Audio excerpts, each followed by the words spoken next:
Border villages ను అభివృద్ధికి చిరునామాగా మార్చడమే తమ లక్ష్యమన్నారు ప్రధాని మోదీ. వికసిత్ వైబ్రెంట్ కార్యక్రమంలో భాగంగా యువతతో ముచ్చటించిన ప్రధాని సరిహద్దు గ్రామాల్లో వచ్చిన మార్పులను అడిగి తెలుసుకున్నారు. యువత వర్చువల్ ప్రపంచం నుంచి బయటకొచ్చి గ్రామీణ భారతాన్ని ప్రత్యక్షంగా చూడాలని పిలుపునిచ్చారు. దేశ సరిహద్దుల్లోని గ్రామాలను చివరి గ్రామాలుగా కాకుండా దేశంలోని తొలి గ్రామాలుగా చూడాలి అన్నదే తమ ప్రభుత్వ విధానమని స్పష్టం చేశారు ప్రధాని నరేంద్ర మోదీ. గత ప్రభుత్వ హయాంలో సరిహద్దు గ్రామాలను చిట్ట చివరి గ్రామాలుగా వర్గీకరిస్తూ నిర్లక్ష్యం చేశారని, ఆ ప్రాంతంలో సరైన రోడ్డు, విద్యుత్, ఫోన్ కనెక్టివిటీ ఉండేది కాదని చెప్పారు ప్రధాని మోదీ. కానీ తమ ప్రభుత్వం అధికారంలోకి వచ్చాక సరిహద్దు గ్రామాలే దేశానికి ప్రథమ గ్రామాలుగా భావించి వాటిని అభివృద్ధి చేశామని గుర్తు చేశారు. ఆ ప్రాంతాలకు ప్రస్తుతం రోడ్, విద్యుత్, ఫోన్, గ్యాస్, రేషన్ సహా అన్ని అందుతున్నాయని చెప్పారు.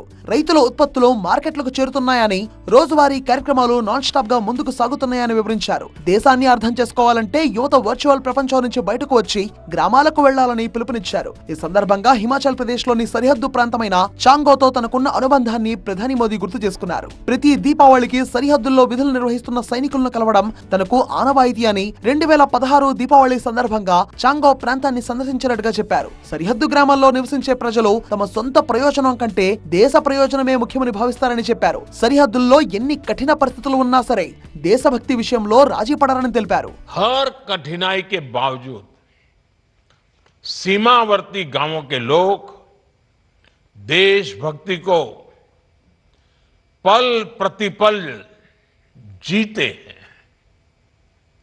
कुछ वर्ष पहले तक तो बॉर्डर के गांवों को अंतिम गांव कहकर अपने हाल पर छोड़ दिया गया था.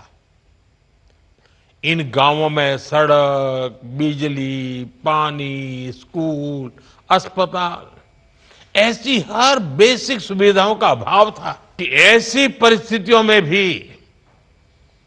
सीमावर्ती गांवों के लोगों की देशभक्ति कभी भी रत्ती भर भी कमजोर नहीं पड़ी. हमारी सरकार ने इन सीमावर्ती गांवों को देश का प्रथम गांव माना.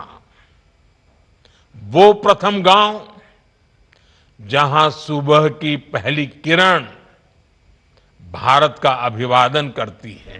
వికసిత్ వైబ్రెంట్ విలేజ్ ప్రోగ్రామ్ లో భాగంగా చాంగో గ్రామాన్ని సందర్శించిన నిఖిత అనే యువతి అక్కడి మార్పులను ప్రధానికి వివరించారు.